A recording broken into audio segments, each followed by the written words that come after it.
Em horas em que o mundo parece completamente invertido. Pessoas que se dedicam ao bem, que amam, cuidam, doam, sofrem perdas brutais, dores silenciosas, injustiças que esmagam a alma. Enquanto isso, aqueles que parecem indiferentes ao sofrimento alheio seguem a vida impunes, intocados, quase premiados. Há algo de profundamente inquietante nessa percepção. E é nesse ponto de ruptura entre o que esperamos e o que realmente acontece que mora uma das perguntas mais antigas da humanidade. Por que coisas ruins acontecem com pessoas boas? Essa pergunta não nasce da razão. Ela nasce da dor. Nasce de um grito interno que o cérebro humano, em sua busca incessante por sentido, não consegue silenciar. Segundo a neurociência, o nosso cérebro tem uma estrutura voltada para encontrar padrões, lógica, justiça.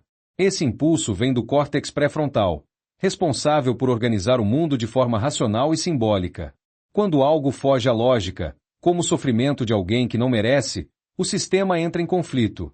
É por isso que esse tipo de dor, além de emocional, é também neurológica. Ela desorganiza nosso senso de mundo.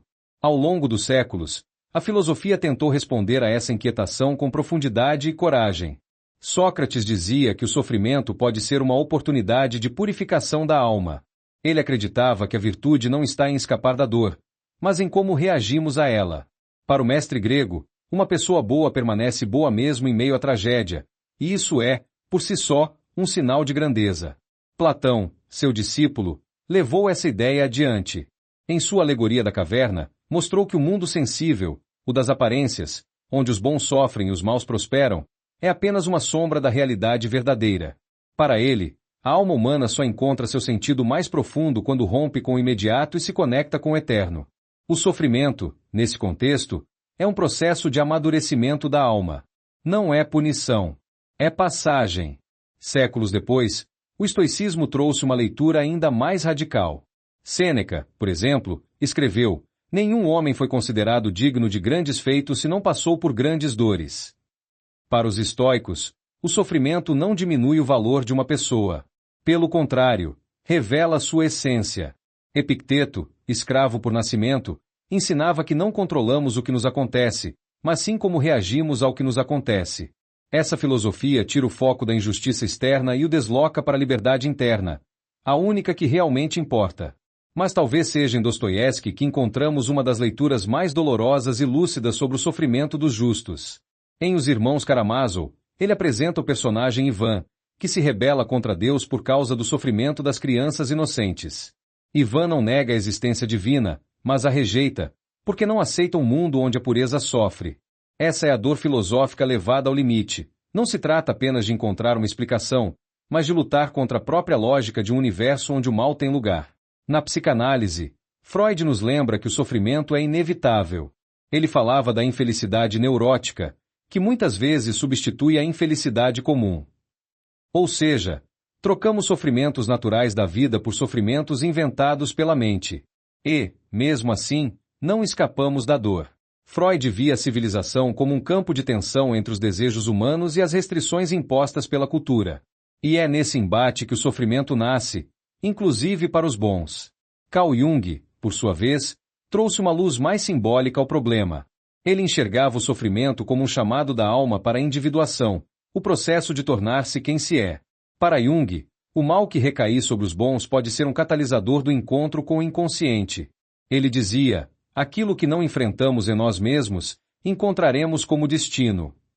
Assim, a tragédia não é apenas algo que acontece de fora para dentro. É também uma projeção da nossa incompletude, uma convocação à inteireza. Claro, a religião tentou dar suas respostas também. No cristianismo, o sofrimento de Jesus, homem bom, puro, justo, é o arquétipo máximo dessa pergunta. Ele não apenas sofreu, mas foi traído, torturado, executado injustamente. E mesmo assim, perdoou. Essa narrativa não elimina a dor, mas a ressignifica. No budismo, a vida é sofrimento por definição, o samsara, e o caminho da libertação passa por compreender a impermanência de todas as coisas. A dor existe, mas ela não nos define. Mas todas essas respostas, filosóficas, psicanalíticas ou religiosas, ainda parecem distantes quando estamos ajoelhados pela dor real, aqui e agora. Quando a perda chega. Quando a injustiça é cometida. quando algo profundamente ruim recair sobre alguém que só espalhou bondade? A resposta, então, precisa ser mais que lógica. Precisa tocar a alma. É aqui que entra a chave essencial. Confundir justiça com ausência de sofrimento é um erro comum. Achamos que o mundo tem obrigação de recompensar os bons e punir os maus. Mas o mundo, ao menos o mundo visível, não funciona assim. A vida não é um tribunal. A vida é um campo de experiências. E é justamente no contraste entre o bem e o mal que as maiores virtudes humanas florescem. A compaixão só existe porque existe sofrimento. A coragem só se revela diante do medo. A bondade só brilha quando há escuridão ao redor. Pessoas boas não estão imunes à dor. Elas são a resistência à dor. Elas são aquelas que, mesmo em pedaços, continuam a semear beleza onde tudo parece árido. Nietzsche dizia que aquilo que não me mata me fortalece, mas o mais profundo de sua filosofia está em outra frase: torne-se quem você é. Isso implica atravessar o caos, enfrentar o destino, e ainda assim manter-se íntegro. Para Nietzsche, o verdadeiro valor do ser humano não está em evitar o sofrimento, mas em usá-lo como matéria-prima de criação. Não se trata de merecimento. Trata-se de transformação. E se perguntarmos, mas por que o universo não protege os bons? A resposta pode ser dolorosamente simples. Porque talvez não seja essa a função do universo. Proteger é manter intacto. E talvez o sentido da vida não seja manter-se intacto, mas tornar-se inteiro. A boa pessoa que sofre não é sinal de falha no sistema. É sinal de que o sistema está nos colocando à prova. E nem sempre a prova é para quem sofre. Às vezes, é para quem observa. O sofrimento de um justo pode despertar milhares. Pode servir de espelho, de ruptura, de recomeço para outros. Pode ensinar mais que qualquer palavra. Pode ser semente no solo escuro do mundo. E aqui está a resposta que tantas vezes evitamos aceitar. Coisas ruins acontecem com boas pessoas porque a vida é movimento, impermanência, teste e transformação. Não há um script onde o bem sempre vence no ato seguinte. Mas há algo muito mais profundo. A certeza de que, mesmo esmagada, a bondade não desaparece. Ela resiste. Ela cura. Ela transcende. No fim, talvez a pergunta não deva ser por que isso aconteceu com alguém bom, mas sim, o que esse alguém bom vai fazer com o que lhe aconteceu? A resposta a essa pergunta pode mudar tudo.